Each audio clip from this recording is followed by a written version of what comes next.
Every Sunday, my own mother would take me by the hand to the prayer room and close the door, saying, "Be a good servant to the man of God, my daughter." At 9 years old, I already knew that the price of divine blessing was paid with my body and my silence. Hello, my dear friends. What a joy to be able to talk with you today. I'm Elizabeth Thompson, 73 years young, and I live here in the peaceful town of Asheville, North Carolina.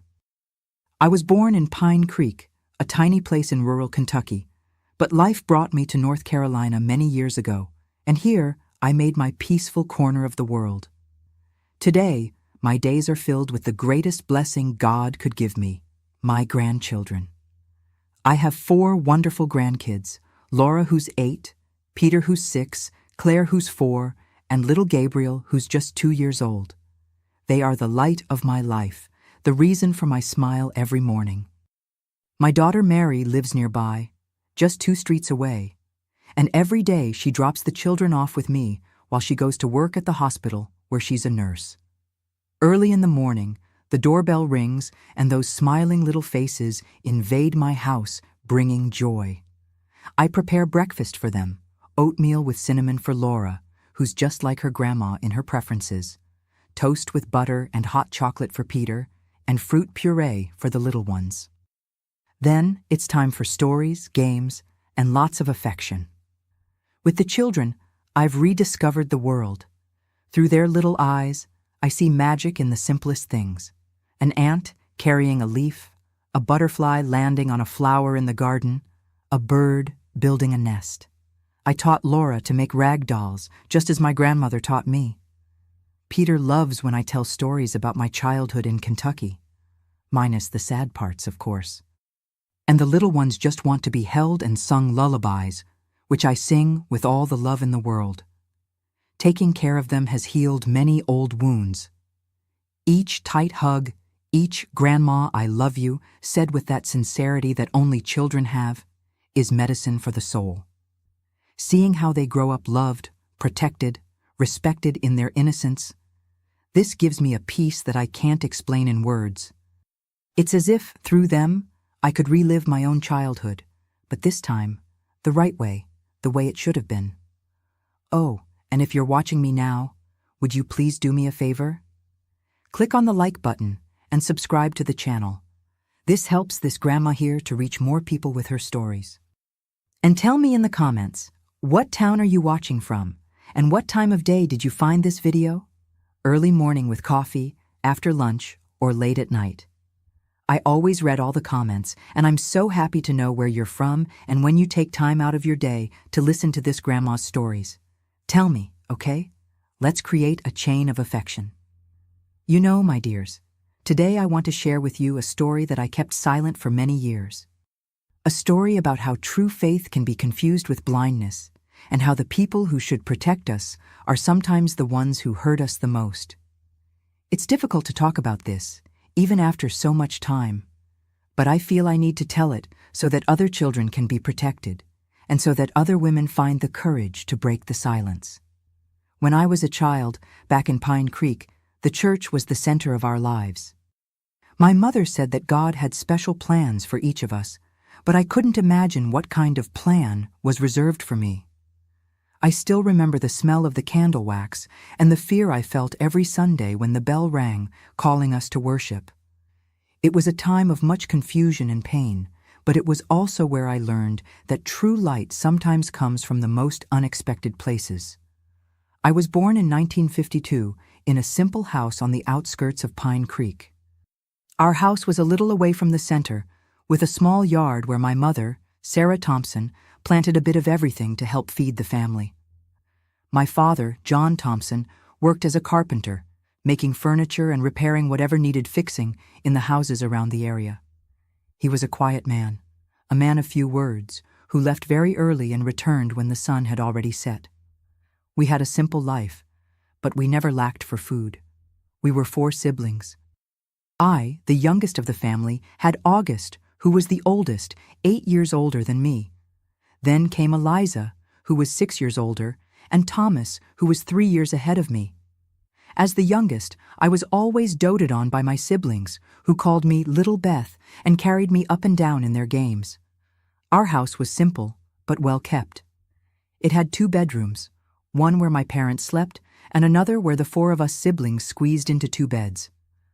The kitchen had a wood stove that stayed lit all day, and it was the warmest place in the house.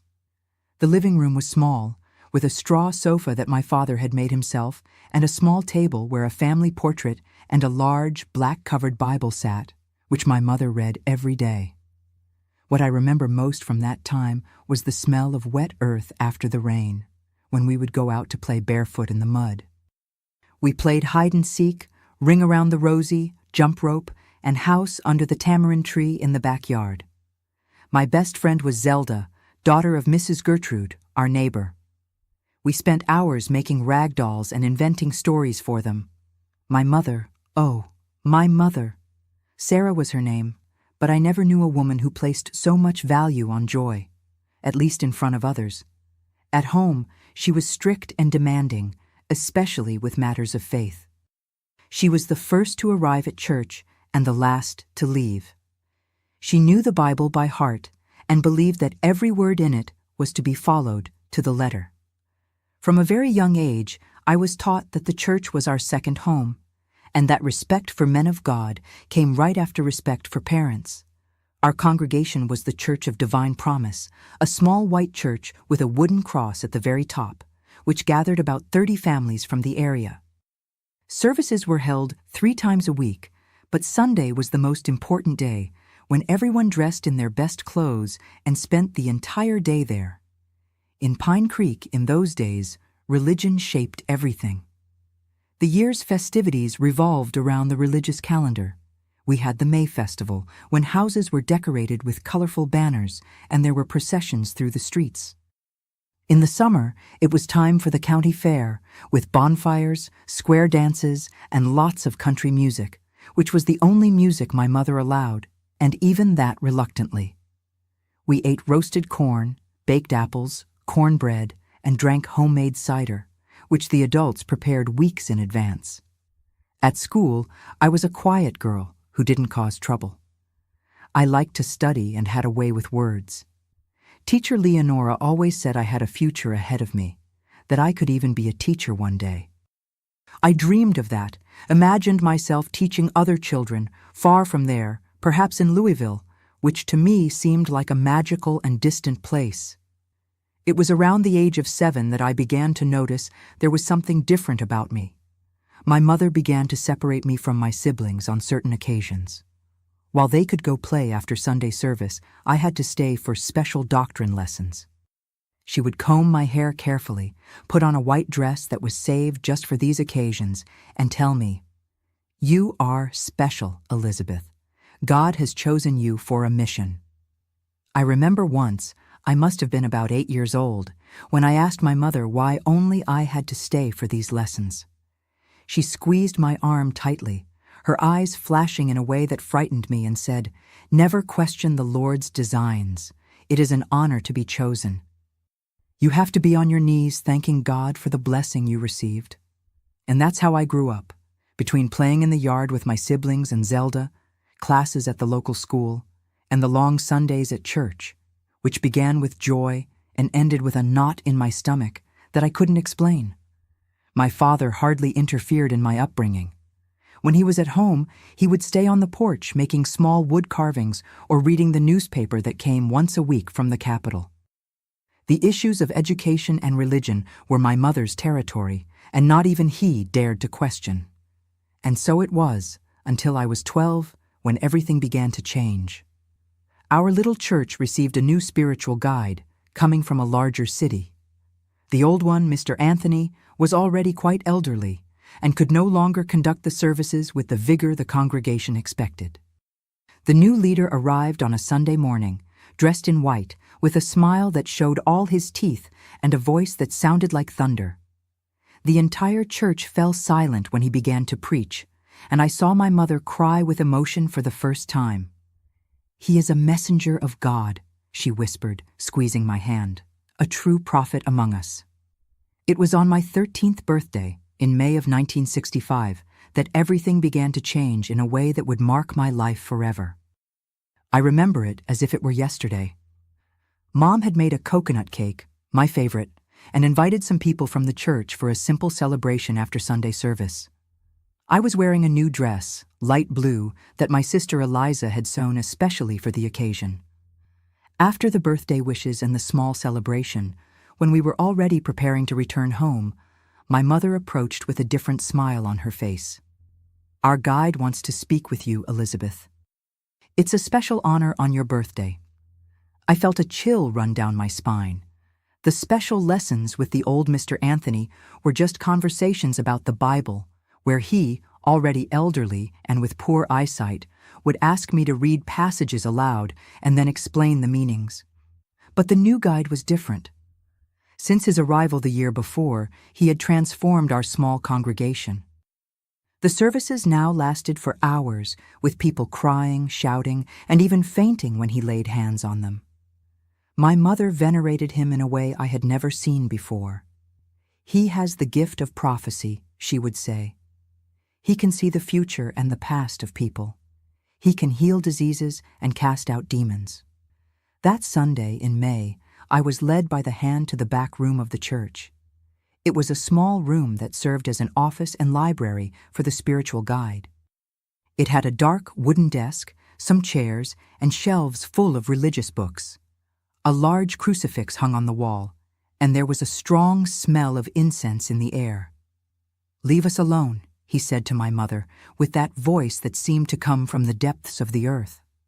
She nodded, with her eyes lowered in a sign of respect, and before leaving, she turned to me and said, "Be a good servant to the man of God, my daughter.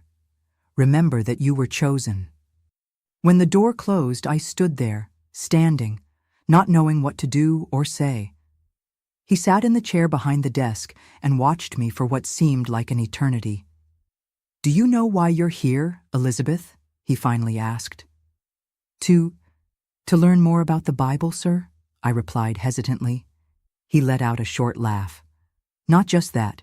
You are here because your mother made a promise. She promised that if God healed your father from that pneumonia 7 years ago, she would offer her youngest daughter for the service of the Lord." I was confused. I didn't remember my father having been so sick, but I was very young at the time. "What kind of service, sir?" He got up and walked around the desk, coming very close to me, so close that I could smell the clove of his lotion. "The most sacred service that exists, the one that only the chosen ones can provide." What happened in that room that day, and on the Sundays that followed, I took many years to process. In my little girl's mind, raised to obey and never question religious authorities, that was a kind of ritual, a necessary sacrifice to ensure God's blessings for my family. The price of blessing, as he called it. "Your silence is your greatest proof of faith," he would always tell me at the end, when I already had teary eyes and a shattered soul. "If you tell anyone, you will be disobeying God and your entire family will be punished." And I believed it. How could I not believe? Since I was born, I had learned that his voice, first that of Mr. Anthony, then that of this man, was the voice of God himself on earth. My mother would wait for me outside, always with a proud look, as if I had fulfilled a sacred mission. She would hug me, run her hand through my hair, and say, "That's right, daughter. This is how we thank God for all the blessings he gives us." At home, things began to change too. My mother began to treat me differently from my siblings. While they had to help with household chores, I was spared. "Elizabeth already does the most important work for this family," she would say when my sister Eliza complained. I got a room all to myself when August left home to work in another city, an unimaginable privilege until then. But these privileges did not compensate for the emptiness that was growing inside me.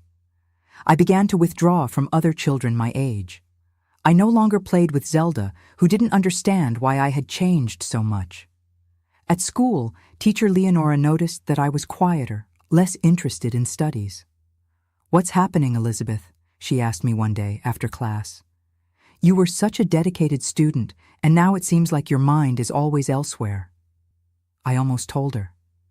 I even opened my mouth, but the guide's words echoed in my head. "Your silence is your greatest proof of faith." And I closed my mouth again, shook my head, and just said I was tired. At night, lying in my bed, I would cry softly so no one would hear. I prayed, asking God to explain to me why this was happening, why I had been chosen for that kind of service. Sometimes I dreamed that I was running through an open field, far from the church, far from that room, far from that man. But I always woke up in the same bed, in the same house, with the same fate waiting for me every Sunday. One afternoon, when I was almost 14, I was helping my mother prepare dinner.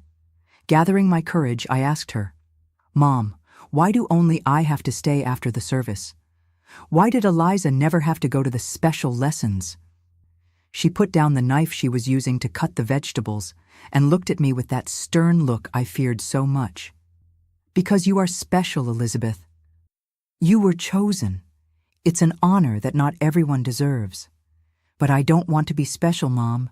I don't like—" I couldn't finish the sentence. The slap came quickly and hard, leaving my cheek burning. "Never repeat that again. Do you think I'm happy to hand you over? Do you think it's easy for a mother? But it's necessary.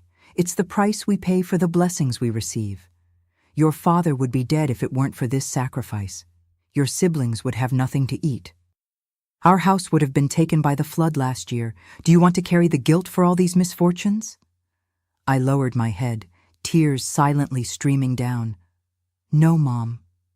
"Then be thankful for being the chosen one. Many girls would like to be in your place." Those words horrified me even more. Were there other girls going through the same thing in other congregations? Was that really normal, as my mother and the guide made it seem? I began to observe other girls my age at church. Some looked at me with envy when I was called to stay after the service. Others averted their gaze, as if they knew something they couldn't say. I noticed that Mrs. Irene's daughter, Claire, who was a year younger than me, was starting to receive special attention from the guide as well. He would call her to help organize the hymnals, to stay after the service for doctrine lessons. The same empty look I saw in the mirror every morning was beginning to appear in her eyes. One Sunday, when I left the back room, I found Claire waiting her turn. Our eyes met for a moment, and in that moment, without saying a word, we knew we shared the same terrible secret. I wanted to say something, to warn her, to save her, but the words wouldn't come out. The fear was greater than any protective impulse.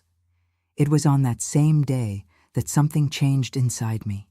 It wasn't a great revelation, nor a moment of sudden courage. It was just a small seed of doubt that began to germinate. What if that wasn't God's will? What if the guide was using the Lord's name in vain? What if my mother was wrong, blinded by a distorted devotion? These questions began to occupy my thoughts, day and night. I began to pay more attention to the sermons, looking for contradictions. I began to read the Bible in secret, not just the passages he selected, but the entire book, trying to understand for myself. And the more I read, the more that seed of doubt grew. But it was still a long way before I would find the courage to openly question or seek help. The fear was still too great. The control that he and my mother had over me was almost absolute. And so I continued, Sunday after Sunday, entering that room, leaving a part of my soul there each time I left. The only thing that kept me going was the idea that one day, when I was older, I could leave that town, that church, that life. I dreamed of Louisville, of studying, of becoming a teacher like Mrs. Leonora had suggested. That dream, as distant as it seemed, was the only light at the end of that endless tunnel of Sundays. The years went by, and that terrible ritual continued to be a part of my life, as if it were something normal. I was already 15 when I realized that our family seemed to be prospering in a way that others couldn't. My father received an offer to open his own small carpentry shop.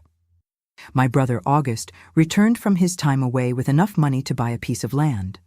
Eliza secured a good marriage with the son of the general store owner, a hard-working and respected young man in the community. You see, Elizabeth?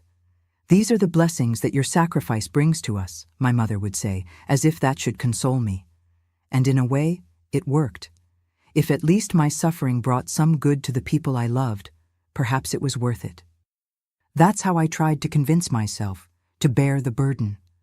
But as time passed, the guide became more demanding, more controlling. The Sundays after service were no longer enough. Now he would send for me on random days, saying he had received divine guidance for special prayer sessions. My mother always complied without questioning, taking me to the church at any time of day or night. "She needs to come now," he would say, and off we would go, even if it was during dinner, even if it was late at night. My father began to find these outings strange, but whenever he questioned, my mother would respond, "These are church matters, John. You wouldn't understand." On one of these nights, as we were walking back home under a starry sky typical of the Kentucky countryside, I gathered my courage and said, "Mom, I can't take it anymore. Please don't make me go back there." She stopped walking and looked at me with an expression I had never seen before. It wasn't anger nor disappointment. It was fear. "You don't understand, daughter. We can't stop now. He said that if the sacrifice is interrupted, all the blessings will turn into curses. Your father will lose the carpentry shop. August will lose his land. Eliza will lose her husband. And something terrible will happen to Thomas." "What kind of God would do that, Mom? What kind of God would punish innocent people?" "Don't blaspheme," she whispered, looking around as if someone might hear us on that deserted road. "It's not God who punishes. It's the demons who are always lurking, waiting for a crack in our faith to attack. The guide is our protection against them." I realized at that moment that my mother was as trapped as I was, only in a different prison. The prison of fear, of superstition, of a faith distorted by years of manipulation. But that didn't make it any easier to bear what I was going through. At school, my grades began to drop drastically. Teacher Leonora, concerned, called my mother in for a conversation. "Elizabeth was one of the best students, but now she can barely concentrate. Has something happened at home?" "She is going through a period of spiritual trial," my mother replied, using the same words the guide used. "It's something necessary for the maturing of the soul." The teacher didn't seem convinced, but in that time and place, questioning the authority of parents or the church wasn't common. Even so, she tried to help me in her own way, offering extra classes, lending books, trying to rekindle my interest in studies. It was through one of these books that I found a bit of escape. It was a novel about a young woman from the countryside who goes to study in the city and becomes a respected professional. I clung to that story like a castaway clings to a piece of wood. I read and reread it in secret, dreaming that one day that could be my story too. Meanwhile, at church, things were getting more and more intense. The guide had built a true empire of devotion. People treated him like a demigod, believing he could predict the future, cure diseases, ward off curses. His influence extended beyond Pine Creek, reaching neighboring communities. With this growing popularity, he became increasingly bold, increasingly sure of his impunity. The number of chosen ones increased. Besides me and Claire, at least 3 other girls were co-opted for the special service. We would sometimes meet in the corners of the church, exchanging glances that said more than words. A silent club of wounded souls, united by a terrible secret that none of us dared to share. One of these girls, Selena, daughter of farmers from a neighboring community, couldn't take the pressure. One day, she simply disappeared. It was said that she had run away to Louisville, but the rumors that ran in hushed voices suggested something much darker. She questioned the authority of the guide, I heard my mother comment with another devotee. God punished her for her disobedience. That chilled me inside. Was that the fate of any of us who dared to rebel? To disappear without a trace? To become an example, a legend to frighten the others? Fear consumed me, But paradoxically, it also began to give way to a dull anger, an indignation that grew with each Sunday, with each session in that back room. I began to fantasize about escapes, about denunciations, about some kind of justice. But who could I talk to? Who would believe the word of a teenager against that of a man revered by the entire community? One night, unable to keep everything inside me any longer, I wrote a letter. I didn't put a name, nor a recipient. It was just an outpouring, a silent scream on paper. I told everything from the beginning, from the first special lessons to the rituals that followed. I wrote about the other girls, about Selena who had disappeared, about how my mother handed over her own daughter, thinking she was serving God. After writing, I didn't know what to do with that letter. I thought about sending it to some authority in Louisville, but I didn't know anyone there. I thought about giving it to teacher Leonora, but I feared the consequences for her and for me. Finally, in an act of desperation and courage, I placed the letter under the door of the Pine Creek Sheriff's Office late at night when no one could see me. For days, I lived in a state of extreme anxiety, waiting for something to happen, for someone to come investigate, for someone to save us. But nothing changed. The days remained the same. The Sundays continued to be days of terror. The special sessions continued to happen in that back room. Later, I discovered that the sheriff was the guide's cousin and a frequent attendee at the church. The letter probably went directly into his hands, and from there, who knows, into the flames of some fire. This failure almost completely broke me. I felt there was no way out, that I was condemned to live that nightmare for the rest of my life. I began to have dark thoughts, to consider desperate alternatives to escape that situation. It was during this time that I met Roy, a young man who had recently moved to Pine Creek. He came from Lexington and had different, more open ideas. He didn't attend our church, which already put him under suspicion in the eyes of the community. I met him for the first time at the fair, where he was helping his uncle sell crafts. "You always seem so sad," he told me one day, when I stopped to look at the carved wooden objects that reminded me of my father's work. "Your eyes don't match your age." That observation, so simple and direct, caught me off guard. No one had ever noticed my sadness, or at least no one had had the courage to mention it. For a moment, I felt like telling him everything, unloading, asking for help. But the fear was still greater. "It's your imagination," I replied, looking away. "If you say so." He shrugged, but continued to observe me with those eyes that seemed to see beyond appearances. We met other times, always by chance, always with brief and seemingly unimportant conversations. But each of these encounters was like a small window opening to a different world, a world where I could just be a normal young woman, without the weight of that terrible secret. My mother noticed these subtle changes in my behavior. "You're different, Elizabeth. More rebellious." "I don't know what you're talking about, Mom." The guide also noticed.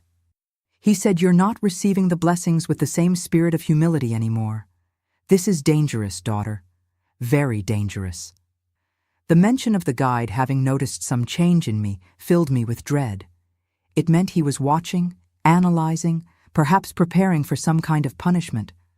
I remembered Selena, and the fear returned with full force. The following Sunday, he was especially cruel during the special session. "You think you can escape?" he whispered in my ear as I trembled uncontrollably. "You belong to me. Your soul belongs to me. No one will believe you. No one will help you." I left that room more broken than ever. My mother was waiting outside, as always, but this time there was no pride in her eyes, just poorly disguised anxiety. "What happened in there?" "Nothing different from usual, Mom," I replied, unable to face her. He said you're being tempted by the devil, that you need to be purified." Those words sent a chill through me. Purified was a term he used for his most extreme rituals, those that involved prolonged fasts, night vigils, and sometimes even physical punishments under the pretext of expelling evil spirits. "No, Mom. Please, I'm fine. I'm not being tempted by anyone. But she didn't seem to hear me. Her eyes had that fanatical gleam that I knew so well. He knows what's best, daughter. He has the gift of vision. If he says you need to be purified, then it's because your soul is in danger. That night, I couldn't sleep. I knew something terrible was being prepared for me, something that could be the end of any hope of escape that I might still have. I thought about running away that very night, just taking to the road and going anywhere far from there. But where to? How would I survive? And what would happen to my family?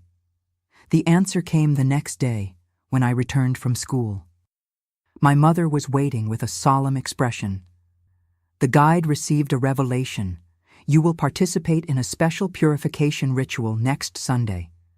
You will be secluded in the church for 3 days, in fasting and prayer. Panic took over me. 3 days alone with him, without witnesses, without protection, without food to keep me strong. It was a death sentence for my soul, perhaps even for my body. I can't, Mom. I have tests at school on Monday. I've already spoken with Teacher Leonora. She understands the importance of your spiritual journey. I felt a stab of betrayal. Even Teacher Leonora, the only person I minimally trusted, had been co-opted into that madness. Or perhaps she simply had no choice, just like no one seemed to have in that town dominated by fear and superstition. It was at this moment, feeling completely cornered, that I made a desperate decision. I needed to talk to Roy. He was from outside, had different ideas, maybe he could help me somehow. It was a minimal chance, but it was the only one I had. That afternoon, I slipped out of the house, saying I was going to buy thread for my mother at the store. I ran to the fair, praying to find Roy at his uncle's stall, and there he was, arranging small wooden sculptures. I need your help, I said, without preamble, my voice trembling with fear and urgency. He seemed surprised by my direct approach, but nodded. What happened? I didn't tell everything. I didn't have the courage yet. I just said I was in danger, that I needed to leave town before Sunday, that something terrible awaited me if I didn't run away. Roy looked at me for a long moment, as if he were evaluating whether I was telling the truth, or if I was just a teenager being dramatic. Finally, he said, I have a cousin in Jacobina who can shelter you for a while. I can arrange a ride for you with a merchant who's going there tomorrow. A wave of relief flooded me, immediately followed by a new wave of panic. And my family? What will happen to them when they discover I've run away? I don't know, Roy answered honestly. But what will happen to you if you stay? That question echoed in my head as I returned home. What would happen to me if I stayed? Would I end up like Selena, disappeared without a trace? Or worse, would I continue there, year after year, being offered as a sacrifice in the name of a distorted faith? The night was one of insomnia and anguish. In the morning, I packed a small bundle with the little I had of value, some clothes, the book that Teacher Leonora had given me, a small medal that had belonged to my grandmother. I hid everything under the bed, waiting for the right moment to leave. But fate had other plans for me. At noon, while I was helping my mother prepare lunch, we heard loud knocks on the door. It was one of the church deacons, his face contorted with anger. Where is your blasphemous daughter? He shouted as soon as my mother opened the door. What are you talking about, Joshua? My mother asked, confused. She was seen talking with that outsider at the fair yesterday, the one who mocks our faith. The guide already knows everything. He wants to see her immediately. My blood froze in my veins. Someone had seen me with Roy and reported to the guide. My escape plan had been discovered before it could even be put into practice. Is this true, Elizabeth? My mother turned to me, her eyes wide with fear and indignation. There was no point in denying it. Yes, Mom, he's just an acquaintance. I didn't do anything wrong. Just knowing people from outside is already wrong, Deacon Joshua vociferated, especially someone who has a pact with the enemy. Pact with the enemy? He's just a young man who sells crafts at the fair. Silence, my mother shouted, surprising me with her vehemence. "You're going to church right now, and you're going to explain yourself to the guide, and you're going to ask forgiveness on your knees for your behavior." I realized at that moment that I had no choice. If I resisted, it would only make the situation worse. Perhaps, if I showed myself repentant, I could buy some time, postpone the purification ritual, and find another way to escape. "Yes, Mom," I replied, lowering my head in a demonstration of submission. We walked in silence to the church, Deacon Joshua in front, like a guard conducting a prisoner, my mother right behind, murmuring prayers, and me in the middle, feeling as if I were walking to the gallows. The church was empty at that time of day, except for the presence of the guide, who was waiting for us in the back room, that same room that had been the scene of so many horrors over the years. "Leave us alone," he said to the deacon and my mother, with that voice that admitted no contestation. My mother hesitated for the first time. "Perhaps I should stay, to help with spiritual guidance." "It won't be necessary, Sister Sarah. This is between me, the girl, and God." Reluctantly, she left, closing the door behind her. And once again, I found myself alone with him in that cursed room. "So, Elizabeth," he began, his voice dangerously calm, "I heard you've been making forbidden friendships." That confrontation in the back room was the worst of all. The guide didn't restrain himself to just harsh words or veiled threats. His fury manifested physically, leaving marks that I couldn't hide in the days that followed. "This is just the beginning of the purification," he said at the end, adjusting his vestments as if nothing had happened. "On Sunday, you will understand the true meaning of serving God." When I left that room, my mother was waiting outside, the rosary wrapped around her fingers, her lips moving in silent prayer. Seeing my state, her eyes widened for a moment, but soon returned to the resigned expression of always. "It's for your own good," was all she said, as we walked back home. That night, lying in bed, feeling pains that went far beyond the physical, I made a decision. No matter how, no matter the price, I needed to escape before Sunday. The idea of the 3-day purification ritual filled me with a terror that I can't describe even today, so many years later. I tried to talk to Roy again, but I discovered that he and his uncle had left town in a hurry. There was a rumor that the guide had declared them servants of the devil and incited the congregation against them. My last hope of escape had disappeared.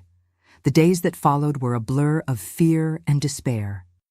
My mother barely let me leave the house, except to go to school, and even then, Deacon Joshua would accompany me on the journey, like a guard. At home, she made me pray for hours, read specific passages from the Bible about obedience and sacrifice, preparing me for what was to come. On Saturday night, the eve of the fateful day, I couldn't sleep. I spent hours looking at the ceiling, imagining ways to escape, even knowing that all doors were closed to me. It was then that I remembered something that teacher Leonora had said in a class. Sometimes, when we can't change a situation from the outside, we need to change it from within. What did that mean for me at that moment? That even if I couldn't physically escape, perhaps I could find a way to resist internally, to not let him completely break my spirit. It was a fragile idea, but it was all I had. Sunday arrived, implacable as always.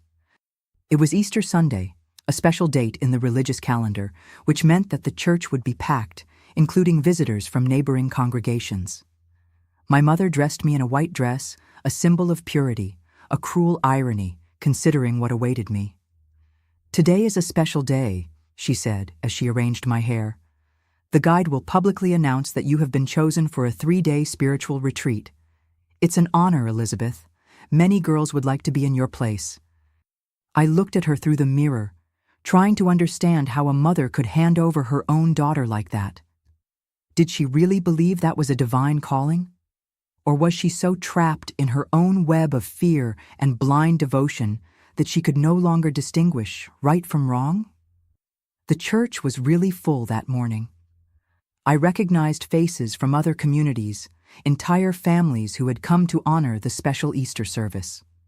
We sat in the first row, as always. My mother to my right, proud and haughty, my father to my left, as oblivious as ever to what was really happening, and my brother Thomas beside him, the only one in the family who sometimes looked at me with an expression that suggested he might suspect something. The service began with the usual hymns, followed by readings and prayers. The guide was particularly inspired that day, his voice thundering through the space, his hands gesturing dramatically as he spoke about sacrifice, redemption, and obedience. Just as Christ gave himself on the cross, we must give ourselves to the service of God, he shouted, walking from one side of the pulpit to the other. Just as Abraham was willing to sacrifice his son Isaac, we must be willing to sacrifice what is most precious to us. The congregation responded with fervent amens, some people even getting up, overcome with emotion. The atmosphere was one of collective ecstasy, the kind of environment where reason is lost and fanaticism thrives. It was then that it happened. At the height of his sermon, taken by an almost feverish fervor, the guide pointed directly at me and my mother, seated in the first row. "See this woman," he exclaimed, indicating my mother, "a true servant of God who does not hesitate to hand over her own daughter as an offering on my altar to receive the grace of the Lord." A sudden silence fell over the church. Those words, said that way, sounded strange. It wasn't the kind of thing that was said in public, even in our congregation where fanaticism was the norm. It was too specific, too personal, and the choice of words, "my altar" instead of "God's altar," revealed an arrogance that, for a moment, seemed to shock even the most devout faithful. My mother lowered her head, as if feeling the weight of the gazes that now turned to us. Beside me, I felt my father shift uncomfortably on the bench. And I, for the first time in years, felt a small flame of hope light inside me. That had been a slip, an accidental confession, and someone, perhaps, had noticed. The guide seemed to realize his mistake, for he quickly changed the subject, returning to the theme of resurrection. But the damage was already done. I saw a man in the third row whom I had never seen before, probably a visitor from another congregation, observing me with an expression that mixed curiosity and concern. At the end of the service, as people greeted each other and talked, that man approached me when my mother moved away for a moment to speak with other women. "Hello," he said in a low voice. "My name is Arthur. I'm from the Oak Ridge congregation." I nodded, not knowing what to say. "That thing the pastor said about your mother handing you over as an offering on his altar. What exactly did he mean by that?" I felt my heart race. It was the first time someone had openly questioned that situation. The first time someone seemed to realize that something was wrong there. "I don't know," I replied, my voice almost inaudible, fear still controlling my words. "Are you okay?" he insisted, noticing my unease. "You seem scared." At that moment, I saw my mother coming back in our direction, her face contracted as she realized I was talking to a stranger. I saw the guide watching from afar, his eyes half closed. I saw my whole life up to that point, the years of silence and suffering, and suddenly, like a dam that breaks after years containing the pressure of water, the words began to come out. "I'm not okay," I whispered hastily. He does things, in the back room, after the services. My mother knows. She takes me there. She says it's a necessary sacrifice. He calls it the price of blessing. Today, they're going to take me for a 3-day purification ritual. I'm afraid of what will happen." Arthur's eyes widened. He looked quickly at the guide, then at my mother who was approaching, and then back at me. "Don't worry," he said, his voice firm despite the evident shock on his face. "I'm going to get help." Before he could say anything else, my mother arrived at our side. "Elizabeth, the guide wants to talk to you. It's time to prepare for the retreat." Arthur quickly intervened. "Ma'am, I just invited your daughter to our Easter celebration in Oak Ridge next week. We have many young people her age. It would be a good opportunity for her to meet other members of our congregation." My mother looked at him with suspicion. "I appreciate the invitation, but Elizabeth has spiritual commitments here. Maybe another time." "Of course I understand," Arthur replied, with a polite smile that didn't reach his eyes. "It was a pleasure to meet you. God bless you." As we walked away, I looked back one last time. Arthur was talking with other men from his congregation, gesturing discreetly but urgently. Something in his gaze gave me a glimpse of hope, but it was so fragile that I hardly dared to cling to it.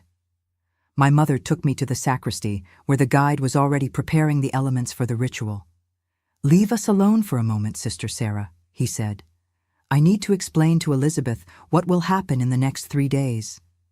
As soon as my mother left, he approached, his eyes shining with a mixture of anger and something even more disturbing. "I saw you talking with that man. What did you tell him?" "Nothing, sir," I replied, trying to keep my voice steady. "He just invited me to an event at his congregation." He studied me for a long moment, as if trying to read my mind. "It doesn't matter. In a few hours, he and all the other visitors will be gone, and you'll be here, alone with me, for 3 days. I have big plans for your purification, Elizabeth. When we're done, you'll be so broken that you'll never think of disobeying or questioning again." The terror I felt at that moment was indescribable. There was no longer any doubt about what awaited me. This had nothing to do with faith, with God, with spiritual purification. It was about power, control, perversion, and I was completely at his mercy. The following hours passed in a blur. There was a fellowship lunch in the churchyard, with families gathered, abundant food, lively conversations. I was there physically, but my mind was distant, desperately searching for an exit that didn't exist. Around 3 in the afternoon, when the sun was beginning to lose strength, the guide made an announcement. "Brothers and sisters, I want to share with you a special blessing that the Lord has granted us. The young Elizabeth, daughter of our dedicated sister Sarah, has been chosen for a 3-day spiritual retreat. She will remain here at the church in fasting and prayer, receiving special teachings to strengthen her faith and prepare for a mission that God has for her." There were murmurs of approval, looks of admiration directed at my mother. Some women even came to hug her, congratulating her for the honor granted to her daughter. "The retreat will begin at sunset," continued the guide. "I ask everyone to leave by then, so that we can prepare the appropriate spiritual environment." People began to disperse, returning to their homes or preparing for the journey back to neighboring communities. I saw the visitors from Oak Ridge gathering near the road, including Arthur, who was looking in my direction with an expression I couldn't decipher. My mother took me home to get some clothes and personal items for the 3 days. "You don't need to bring much," she said. "Just the essentials. Don't forget your Bible." While I was packing a small bundle, like a condemned person preparing for execution, I heard raised voices coming from the living room. My father rarely raised his voice, so I was surprised to recognize his harsh tone. "It doesn't make sense, Sarah. 3 days alone with that man. What is this so-called spiritual retreat? Why only Elizabeth? Why not other girls from the church? You don't understand, John. It's an honor, a blessing. Elizabeth was chosen because she has a special gift." "What gift? She's just a girl. And that thing he said today during the sermon, about you handing over our daughter as an offering on his altar. It didn't sound good, Sarah. It didn't sound good at all. You're distorting his words. He meant God's altar, of course." "That's not what he said, and you know it. There's something wrong happening in that church, and I won't allow my daughter to stay there alone for 3 days." I had never heard my father speak like this, always so quiet, so absent. Suddenly, he was questioning, doubting, protecting. I felt a wave of gratitude and relief flood me. Perhaps there was still hope. But my mother didn't yield. "If you prevent Elizabeth from fulfilling her destiny, you'll be bringing disgrace to this family. Everything we've achieved in these years, your carpentry shop, August's land, Eliza's marriage, all of this is due to her sacrifice." "What are you talking about, woman? What sacrifice?" "The promise, John. The promise I made when you were dying of pneumonia. I offered our youngest daughter in exchange for your life, And God answered. He healed you, and in exchange, Elizabeth serves the Lord in the way He determines. There was a heavy silence after this revelation. When my father spoke again, his voice was low, controlled, but full of a contained anger that I had never heard before. Are you telling me that for years you've been allowing our daughter to be what exactly, Sarah? What happens in these special lessons? What happens after the services when you take her to the back room and leave her alone with that man? My mother didn't respond immediately. When she did, her voice was choked. I don't know the details. I don't want to know. I just know it's necessary, that it's the price of blessing. My God, woman, what have you done? What have you allowed to be done to our daughter? The discussion was interrupted by loud knocks on the door. I heard my mother answer, and then the unmistakable voice of Deacon Joshua filled the living room. The guide sent for the girl. It's almost sunset. The ritual needs to start on time. She's not going anywhere. My father's voice sounded firm, surprising everyone. What do you mean, Brother John? The spiritual retreat has already been announced to the whole congregation. I don't care. My daughter is not going to be alone with that man for 3 days. There was a moment of tense silence, and then Joshua's voice, now low and threatening. Are you questioning the authority of our spiritual guide?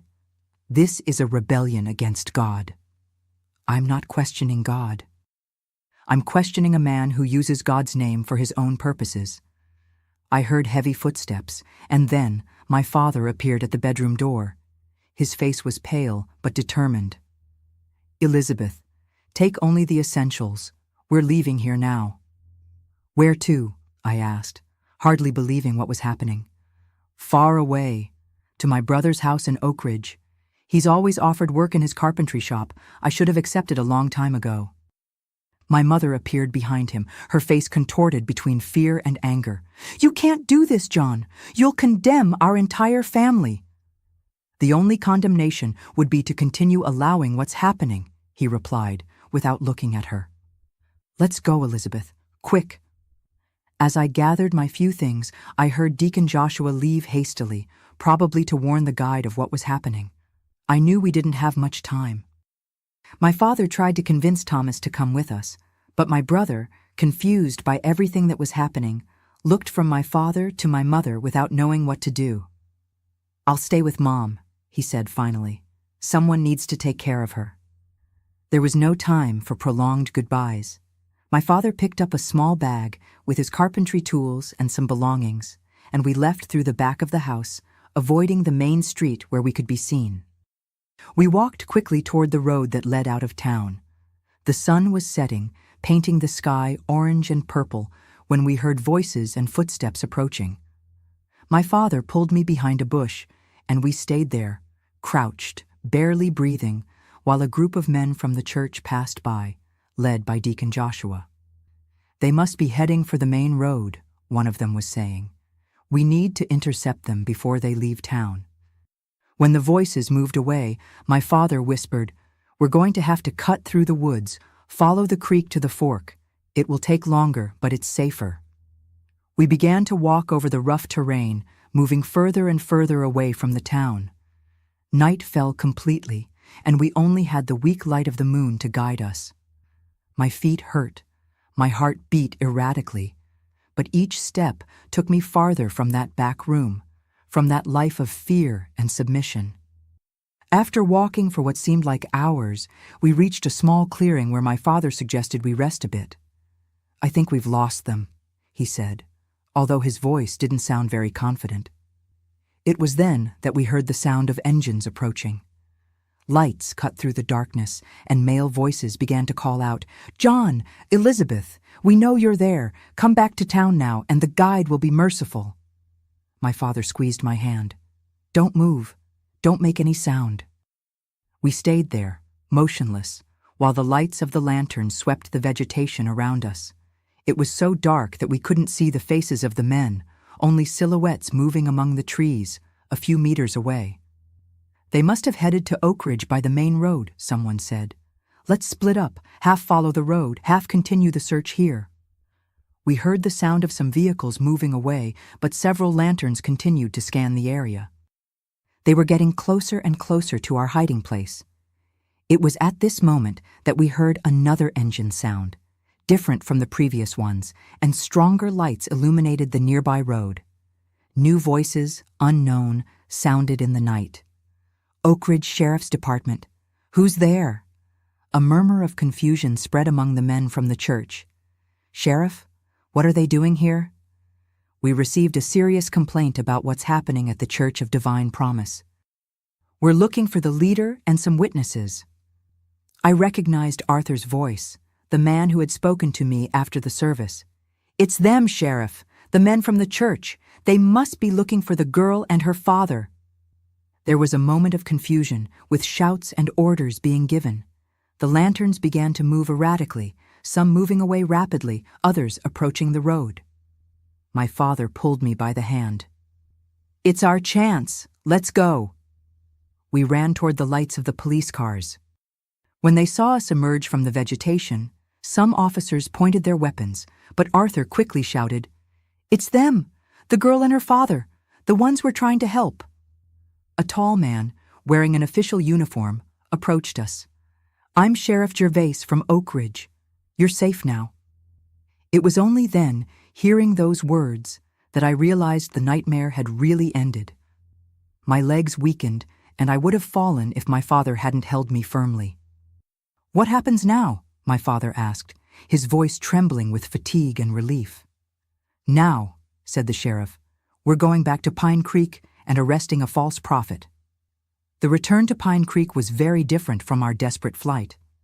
Now, we were protected by police cars, with Sheriff Gervais in the lead and Arthur at our side, explaining how everything had happened. "When I heard what the guide said during the sermon, I found it strange," Arthur told us, as we traveled down the dark road. "But it was your reaction, girl, that alerted me. Then, when we talked, and you told me about the special sessions and the purification ritual, I realized something very serious was happening." Arthur explained that, upon returning to Oak Ridge with his congregation, he went straight to talk to Sheriff Gervais, who was his brother-in-law. I told him my suspicions, and he decided to investigate immediately. "We had already heard rumors about this church," the sheriff added, "but we never had evidence or witnesses willing to speak. When Arthur told me what you had said and what he had heard during the sermon, I knew it was time to act." My father, sitting beside me in the back seat of the police car, held my hand tightly. "Why didn't you tell me before, daughter?" he asked, his voice filled with emotion. "All these years." "I was afraid, Dad," I replied, finally letting the tears flow freely. "Afraid of what could happen to the family. He said that if I told, everyone would be punished, and Mom always said it was necessary, that it was the price of blessing." He shook his head, his eyes glistening with unshed tears. "I will never forgive myself for not noticing sooner, for being so absent, so blind." When we arrived in Pine Creek, it was almost midnight. The town was silent, except for the area around the church, where several people gathered, attracted by the unusual movement of police cars. Sheriff Gervais asked us to stay in the car while he and his men entered the church. From outside, we could hear raised voices, protests, and then the unmistakable sound of handcuffs being closed. Minutes later, we saw the guide being brought out, handcuffed, escorted by 2 officers. His face, usually so serene and controlled, was now contorted with rage. When he saw us in the car, his eyes fixed on me with an intensity that made me involuntarily shrink back. "You'll regret this, Elizabeth," he shouted as he was pushed into a police van. "God will punish your disobedience." But his threats no longer had the same power over me. There, protected by the presence of my father and the authorities, I was finally able to see that man for what he really was. Not a messenger of God, but a predator who used faith to manipulate and abuse. The night was long. We were taken to the Pine Creek Sheriff's Office, where we gave detailed statements. It was the first time I told everything, from the beginning, without fear of reprisals. Sheriff Gervais and a female officer listened to me with attention and respect, without judgments. "You're very brave, Elizabeth," said the officer, whose name was Nancy, at the end of my account. "Your testimony will help protect other girls." It was then that I learned I wasn't the only one who had spoken. Claire, Mrs. Irene's daughter, had also been brought to the sheriff's office and was telling her story. And to my surprise, 2 other young women, who no longer lived in Pine Creek, had been located and agreed to testify. "We're also looking for Selena," informed the sheriff. "The girl who disappeared. We have reason to believe she may be alive, hidden somewhere." The news gave me a hope I hadn't felt in a long time. Maybe Selena was well. Maybe she too could be rescued, just like me. When day broke, the news had already spread throughout Pine Creek and the surrounding areas. The arrest of the guide, the accusations against him, everything was on everyone's lips. The community's reaction was mixed. Some, especially the most fanatical followers, refused to believe the accusations, calling everything religious persecution. Others, mainly parents of young girls, began to ask questions they should have asked a long time ago. My mother was one of those who refused to believe. When we finally saw her, the next morning, her eyes were red from crying, but there was no compassion in her gaze, only anger and incomprehension. "What have you done?" she screamed upon seeing my father and me returning home, escorted by an officer. "You've destroyed everything. The church, our family, our reputation, and for what? Because of lies." "They're not lies, Mom," I replied, finding in myself a strength I didn't know I had. "You know they're not. You took me to him. You closed the door and walked away. You knew what was happening in there." She recoiled as if she had been slapped. "It was necessary," she whispered, but her voice no longer had the same conviction. "It was the price of blessing, I know. You repeated that for years. But what kind of blessing is built on the suffering of a child, Mom? What kind of God would require that?" She didn't answer, just walked away, entering the house and closing the bedroom door. She would stay there for days, refusing to come out, refusing to talk to us, refusing to accept the reality of what she had allowed to happen. The days that followed were a whirlwind. There were testimonies, investigations, medical examinations. We discovered that the guide's real name was Ezekiel Matthews, and that he had a history of similar accusations in other towns, from which he always left before the authorities could act. Pine Creek had been just the most recent in a long list of communities he had exploited. The police found in his house detailed diaries where he recorded his conquests, his manipulation techniques, his plans for future victims. Among them, there were notes about my sister Eliza, from years ago, and more recently, about other girls in the congregation. The horror of those discoveries shocked even the most skeptical. And then, about a week after his arrest, came the news I had been waiting for the most. Selena had been found. She was alive, living with an aunt in a small town near Louisville. She had managed to escape after a purification ritual, similar to what was being prepared for me, and since then had been living in hiding, afraid of being found and brought back. With all this evidence and testimony, there was no doubt that Ezekiel would be convicted. But for me, the true liberation didn't come just from his arrest, but from breaking the silence, from the end of fear, from the possibility of finally beginning to heal wounds that had been open for so many years. My father, fulfilling what he had said on the night of the escape, decided we couldn't stay in Pine Creek any longer. There were too many painful memories there, too many accusing looks, too many whispers behind our backs. He sold the carpentry shop and the house and used the money to start over in Oak Ridge at his brother's house, as had been the original plan. My mother, after weeks of isolation and denial, finally agreed to come with us, although she was no longer the same person. The blind faith that had guided her whole life had been destroyed, and she seemed lost, like a boat without a rudder. It would take years until we could rebuild some kind of relationship, and even then, it would never be like before. Thomas came with us to Oak Ridge, but August and Eliza, already established with their own families, preferred to stay. "We understand your decision," said Eliza when we said goodbye, "but we can't abandon everything we've built here."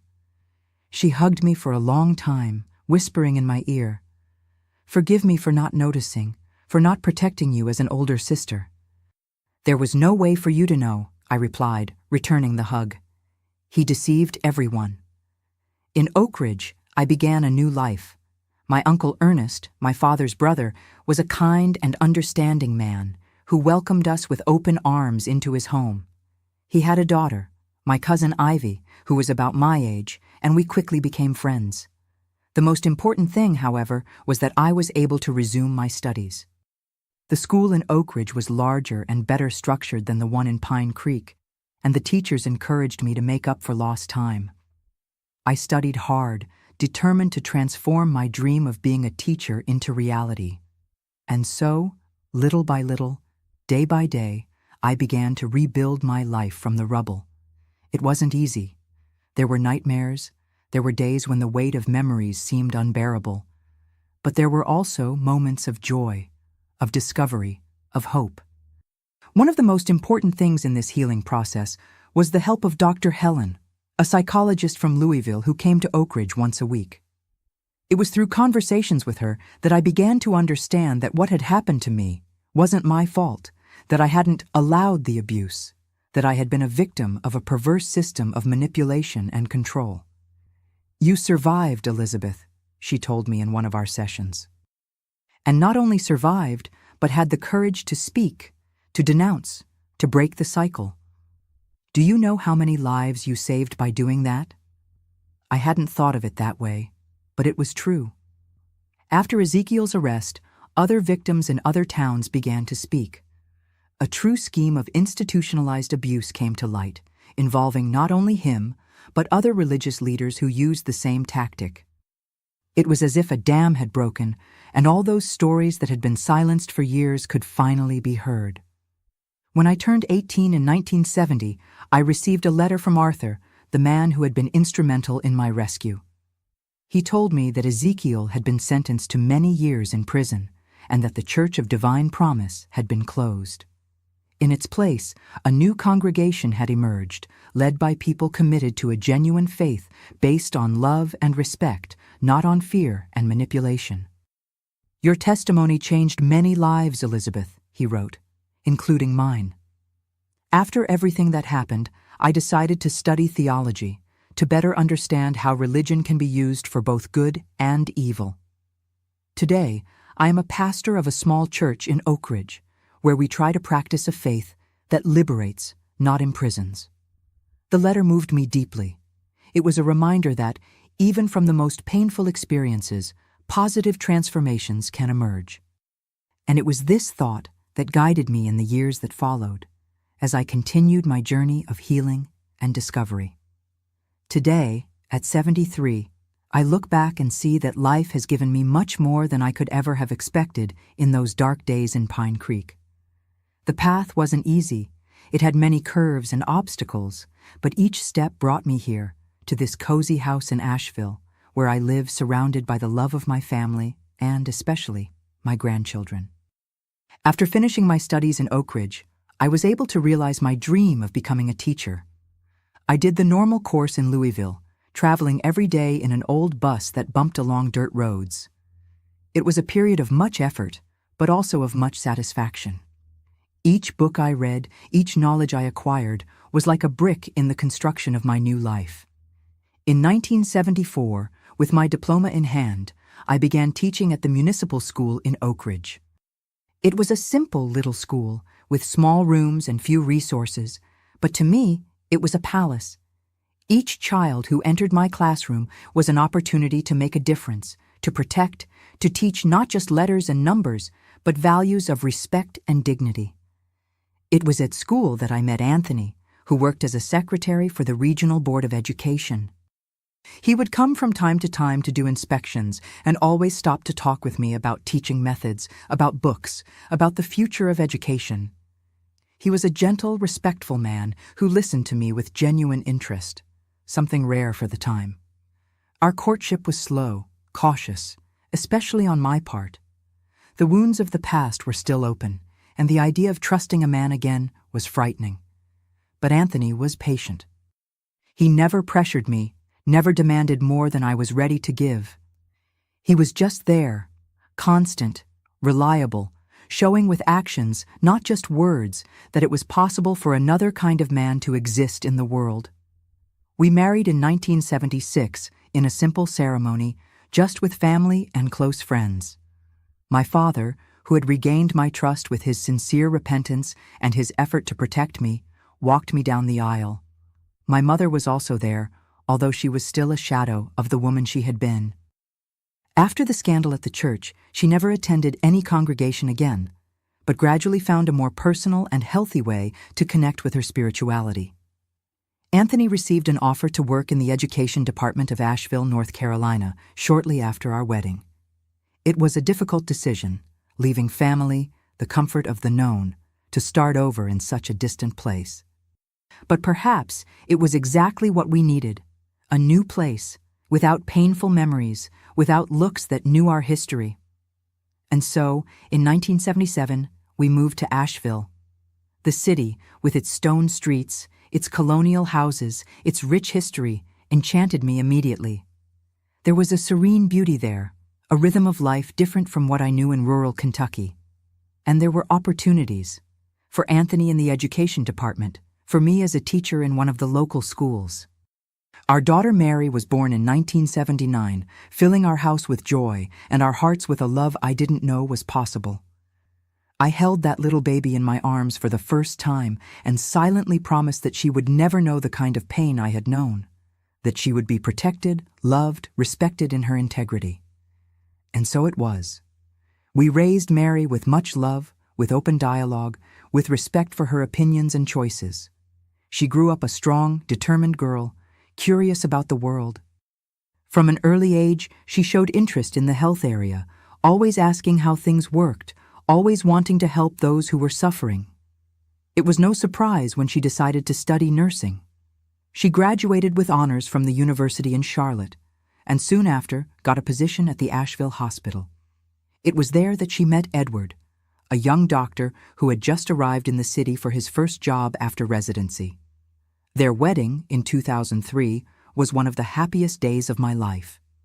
Seeing my daughter, radiant in her white dress, beside a man who looked at her with so much love and respect, gave me a feeling that the cycle had closed, that the pain of the past had been transformed into something beautiful and meaningful. And then came the grandchildren. First Laura, so much like her mother in determination, but with her father's eyes. Then Peter, curious and full of energy. Next, sweet Claire, who from an early age showed a special talent for drawing.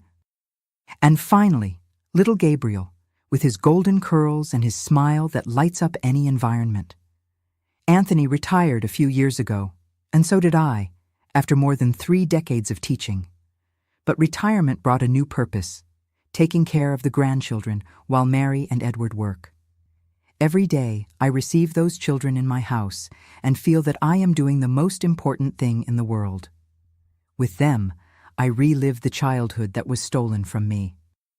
When we make rag dolls together, when we tell stories under the maple tree in the backyard, when we bake cinnamon cookies in the kitchen, I am giving them what I didn't have. But I am also healing that wounded girl who still lives inside me. Each tight hug, each "Grandma, I love you," said with that sincerity that only children have, is medicine for the soul. Seeing how they grow up loved, protected, respected in their innocence, this gives me a peace that I can't explain in words. My relationship with faith has also transformed over the years. After what I lived through, it would be understandable if I had completely rejected any form of spirituality. But little by little, I found my own path. Not through churches or leaders, but in the direct connection with something greater than us. In the small wonders of everyday life, in the sunrise seen from my porch, in a grandchild's smile, in my husband's love. Anthony was fundamental in this journey. He never tried to impose his beliefs on me. He had been raised in a moderate Methodist family, but was always willing to talk, to explore, to seek with me a deeper meaning for our lives.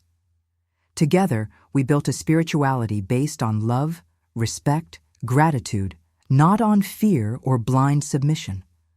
Not everything was perfect, of course. There were difficult moments, challenges that tested our strength. When I lost my father to cancer in 1992, I felt as if an important pillar of my life had collapsed. He had been so fundamental in my rescue, in my reconstruction. His absence left a void that was never completely filled. My mother lived until 2010, spending her last years with us in Asheville. Our relationship never went back to what it was before everything happened. It was impossible, but we found a way to coexist, to share moments, to appreciate the time we had left together. In the end, I think she also found some peace, some redemption. I kept in touch with some people from Pine Creek over the years. Claire, who had also been a victim of the false prophet, married and moved to Louisville, where she raised her family. We wrote to each other for many years, sharing our healing journeys, our achievements, our difficulties. It was an important support, having someone who really understood what I had been through. I also learned, through occasional letters, that Selena had recovered well. After being found near Louisville, she was taken in by an aunt who helped her resume her studies. She became a lawyer and ironically specialized in cases of abuse and exploitation, a way to transform her pain into purpose, just as I did with teaching. Arthur and I also kept in touch. His church in Oak Ridge grew, not in numbers, but in significance for the community. He became known for his work with vulnerable youth, creating education and support programs that helped transform many lives. I learned from you that true faith liberates, does not imprison, he once wrote to me. And so, little by little, with ups and downs, with scars that sometimes still hurt, but also with many joys and achievements, I came to this moment in my life. Sitting on the porch of my house in Asheville, watching my grandchildren play in the garden, feeling the warmth of Anthony's hand on mine, I can say that life, despite everything, has been generous to me. Each wrinkle on my face tells a story of pain, yes, but also of overcoming, of love, of growth. Each white strand in my hair is a reminder that I survived, that I didn't allow those events to define who I am, that I managed to transform pain into purpose, fear into courage, silence into voice. And when I look at my grandchildren, at Laura explaining something to her brother with the patience of a born teacher, at Peter building imaginary castles with twigs and stones, at Claire drawing colorful flowers with her crayons, at Gabriel chasing a butterfly with laughter of pure joy, I know it was worth it. That every tear, every nightmare, every moment of doubt brought me here. And here, in this moment, there is peace, there is gratitude, there is love. My dear friends who have accompanied me this far, sharing this story wasn't easy.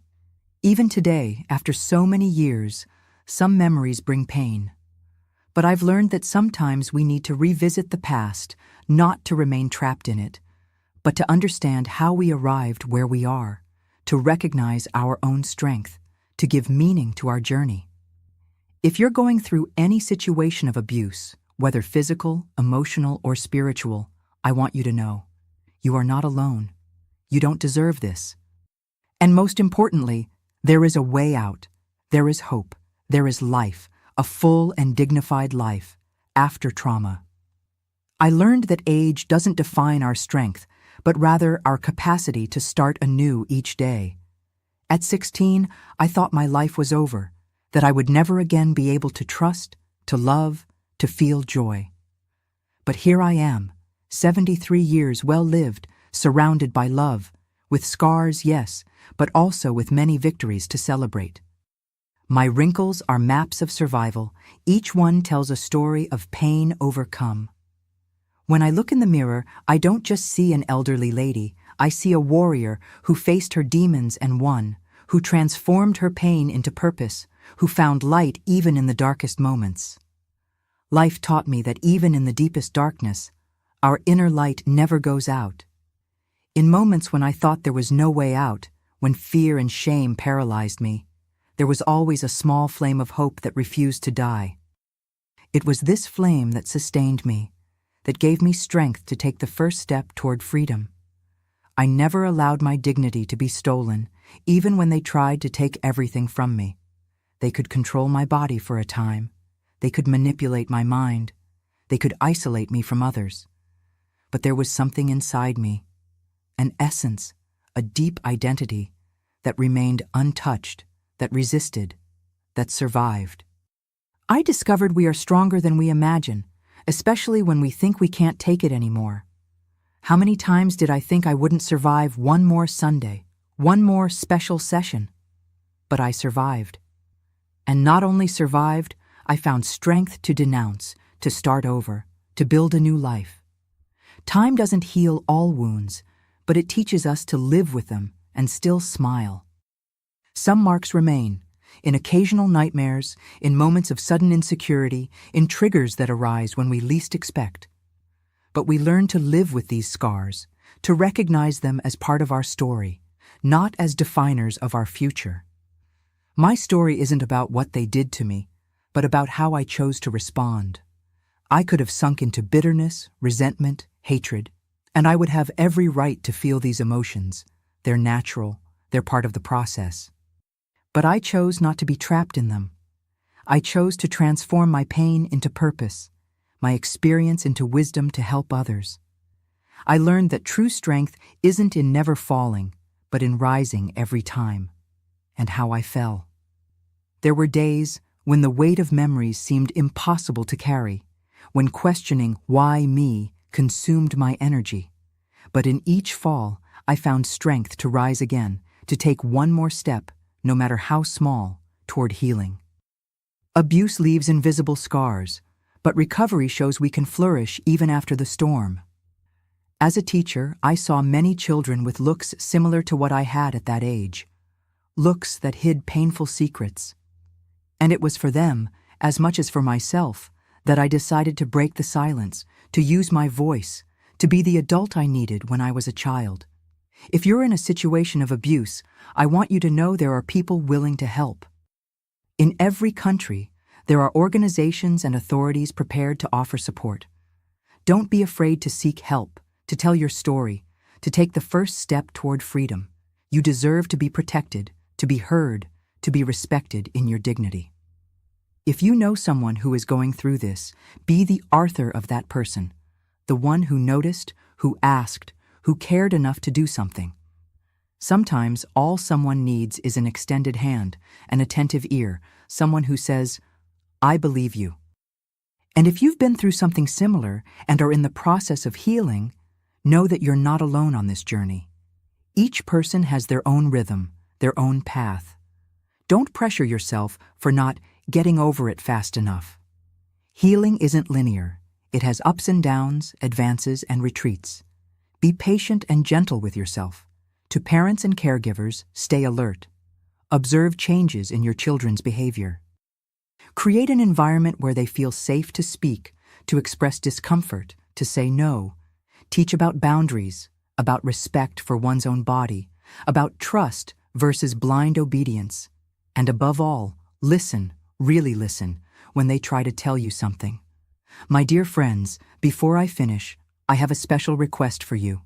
If this story touched your heart, if you found any value, any message of hope in my words, please help me reach more people who might need to hear this. Subscribe to the channel, turn on notifications to receive new videos, and most important, share this video right now with anyone you think might benefit from it. Each share can be the ray of hope someone needed, the extended hand at the exact moment, the word that makes all the difference. It can be the difference between continued silence and the courage to speak, between isolation and seeking help. Don't underestimate the power of a simple share. It can literally save a life. And leave in the comments the word freedom if you watch this far. That word that means so much to me, that represented my greatest dream during those dark years, and that today is a reality I celebrate with each new dawn. Do it now. Don't wait even one more minute. Dignity and respect are everyone's rights, regardless of age, gender, culture, or circumstance.